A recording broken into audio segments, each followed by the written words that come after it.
আমাদের দারুণের অহংকার তারেক রহমান আপনি দেখেছেন যে উনি আসার পরে স্টেজে দাঁড়িয়ে উনি কখনো প্রতিহিংসার একটা কথাও বলে নাই। বেগম খালেদা জিয়ার মতো আমরা আমাদের তারুণ অহংকারের পাশে থাকব, তার হাতকে শক্তিশালী করে আগামী জাতীয় নির্বাচনে ধানের শীষে ভোট দিয়ে আমাদের তারুণের অহংকার তারেক রহমানকে আমরা প্রধানমন্ত্রী করবো ইনশাআল্লাহ। আমি তার ভিতরে অনেক পরিবর্তন দেখেছি, যেটা বাংলাদেশে কারোর ভিতরে দেখি নাই। আমাদের দারুণের অহংকার তারেক রহমান আপনি দেখেছেন যে উনি আসার পরে স্টেজে দাঁড়িয়ে উনি কখনো প্রতিহিংসার একটা কথাও বলে নাই। উনি মঞ্চে কারো বিরুদ্ধে একটা কথা বলে নাই। এই যে 17 বছর আগে উনি বাংলাদেশ থেকে স্বৈরাচারী হাসিনা ওনার উপরে যে অত্যাচার করেছে, যে মামলা দিয়েছে, ওনার প্রতিটা শরীরের অঙ্গে প্রত্যঙ্গে আপনার অত্যাচার দাগ ছিল, কিন্তু উনি আসার পরে উনি কখনোই একটা কথা বলে নাই। আপনারা আরেকটা জিনিস দেখেছেন, ওনার আম্মা মারা গেছে, উনি যায় না যাওয়ার সময় স্বৈরাচারীর বিরুদ্ধে উনি বলতে পারতো যে এই স্বৈরাচারী আমার মায়ের উপর অনেক অত্যাচার করছে, কিন্তু উনি তাও কোনো কথা বলে নাই। এই যে বিভিন্ন চক্রমহল আমার নেত্রীকে নিয়ে অনেক কথা বলছে, আমরা গতকালকে দেখছি অনেক সংগঠন আমাদের তারুণের অহংকার তারেক রহমানের সাথে দেখা করছে।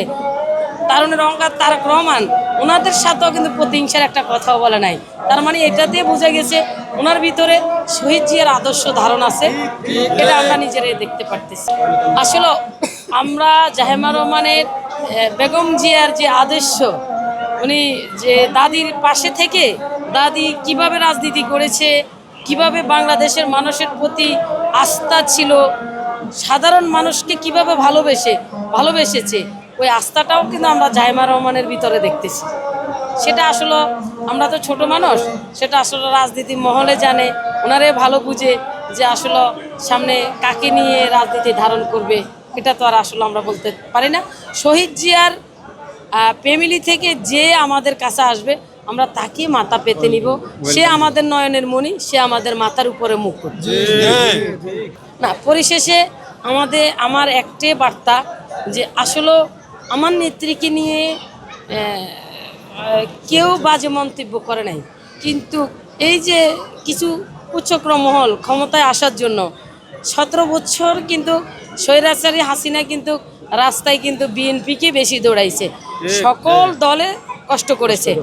লাস্টে আমাদের যে ছাত্র ভাইয়েরা আজকে যারা এনসিপিতে আছে, আমাদের ছাত্র ভাইয়েরা অনেক কষ্ট করেছে, ওরা অনেক জীবন দিয়েছে, কিন্তু এই যে যারা বুদ্ধিমানের লোক, যারা আপনার 1971 সালে রাজাকারের পরিচয় দিয়েছে, তারা যে আমার নেত্রীকে নিয়ে ফেসবুকে বিভিন্ন স্ট্যাটাস দিছে, কিন্তু এটাতে আমরা বা আমি যারা ত্যাগী এবং শহীদের আদর্শ বুকে ধারণ করছে, তারা কিন্তু অনেক কষ্ট পেয়েছে, কিন্তু আমরা আসলে মুখ খুলে কিছু বলতে পারিনি। ওই যে এক জায়গায় আমার নেত্রী, আমাদের নেতা প্রতিহিংসার রাজনীতি আমাদেরকে শিখায় নাই।